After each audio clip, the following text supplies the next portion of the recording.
Homeopathy किसी से बात की तो उन्होंने कहा कि ये मीठी गोली का मजबूत इलाज है, और मैं ये मानता हूं कि एक बहुत अच्छी पद्धति है जिसमें सॉल्ट बैलेंस किया जाता है आपकी बॉडी का। अभी वर्तमान परिदृश्य में अगर राजस्थान के चिकित्सा एवं स्वास्थ्य विभाग के साथ इसके कोऑर्डिनेशन को देखें या राजस्थान के अंदर हम होम्योपैथी को देखें तो कहाँ देख रहे हैं?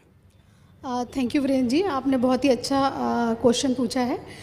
मैं आपको संवाद के माध्यम से ये कहना चाहूँगी कि वर्तमान के सिनेरियो में अगर हम एलोपैथी के साथ में कोऑर्डिनेशन करके चलते हैं तो इस समय इंटीग्रेटेड मेडिसिन्स की बहुत ज़्यादा ज़रूरत है। अगर देखा जाए तो होम्योपैथिक के अंदर प्रिवेंशन और इम्यूनिटी इंक्रीज़ करने के लिए हम पहले ही भी कोविड के माध्यम से अपना परचम दिखा चुके हैं, लोहा मनवा चुके हैं, जिसमें इम्यूनिटी बूस्टर के नाम से हमने जीनस एपिडेमिकस के नाम से माध्यम से आर्सेनिक एल्बम 30 का एज ए प्रिवेंटिव और बूस्टर डोज हमने डिस्ट्रीब्यूट करी है हर CSC PSC पे। और अभी वर्तमान के सिनेरियो में अगर हम देखें तो हमारे यहाँ 575 यूनिट हैं, जो कि पिछले 10 साल में केवल 189 थी। तो इस सरकार के माध्यम में बताऊंगी आपको कि अभी हमारा इतना अच्छी ग्रोथ हुई है और होम्योपैथी का काफ़ी अच्छा प्रोग्रेस देखने को मिल रही है। और होम्योपैथिक की अगर हम बात करें तो होम्योपैथिक बेस्ड है इंडिविजुअलाइजेशन पे और होलिस्टिक अप्रोच पे। तो जो होम्योपैथिक पद्धति है वो पेशेंट के रोग को नहीं ट्रीट करती बल्कि रोगी को ट्रीट करती है। ये होलिस्टिक अप्रोच रखती है, एज ए होल करती है ट्रीट। इसमें ये होम्योपैथिक आर्ट ऑफ हीलिंग है जो डिसइजीनेस को जो पेशेंट की डिसइजीनेस है उसको क्योर करती है बहुत ही जेंटल वे में, क्योंकि ये बिल्कुल मीठी गोली है, ये बुलेट की तरह काम करती है।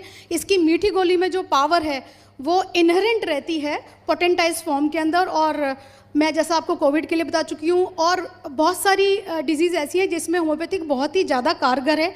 अगर हम इंटीग्रेसी की बात करें तो अगर एलोपैथिक और होम्योपैथिक मिलके अगर काम करते हैं तो बहुत ही अच्छे रिजल्ट हमें आएंगे। और मैं ये भी बताना चाहूँगी कि अगर होम्योपैथिक की डिस्पेंसरी सारी CSC PSC पे खुलती हैं तो हम एक अल्टरनेटिव पैथी की तरह भी काम करेंगे। और हमने पहले भी आयुष विभाग के अंदर में होम्योपैथी का बहुत अच्छा काम किया है। और मैं आपको ये भी बताना चाहूँगी कि होम्योपैथिक के अंदर अभी वर्तमान में हमारा बजट भी सर की सानिध्य में बहुत बढ़ गया है और बहुत अच्छी क्वालिटी की दवाइयाँ हम खरीदने जा रहे हैं। तो इससे भी पेशेंट को बहुत आराम मिलेगा, जन स्वास्थ्य में लाभ होगा। और जब जन स्वास्थ्य अच्छा होगा तो समाज सुधरेगा, सामाजिक स्वास्थ्य अच्छा होगा और निरोगी राजस्थान का जो परिकल्पना है, जो उद्देश्य है, वो पूरा हो पाएगा।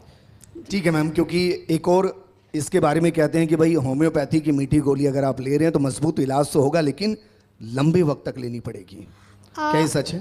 क्रॉनिक डिजीज़ में ऐसा माना जा सकता है, लेकिन ये एक इंटीग्रिटी और एक सेतु की बहुत ज़्यादा ज़रूरत है जिसमें एलोपैथिक या आधुनिक चिकित्सा पद्धति के डॉक्टरों को ये बताया जाए और होम्योपैथिक चिकित्सकों को ये बताया जाए कि जहाँ पे लिमिटेशन ऑफ होम्योपैथी है वहाँ पे हम पेशेंट्स को रेफ़र करें एलोपैथिक के अंदर।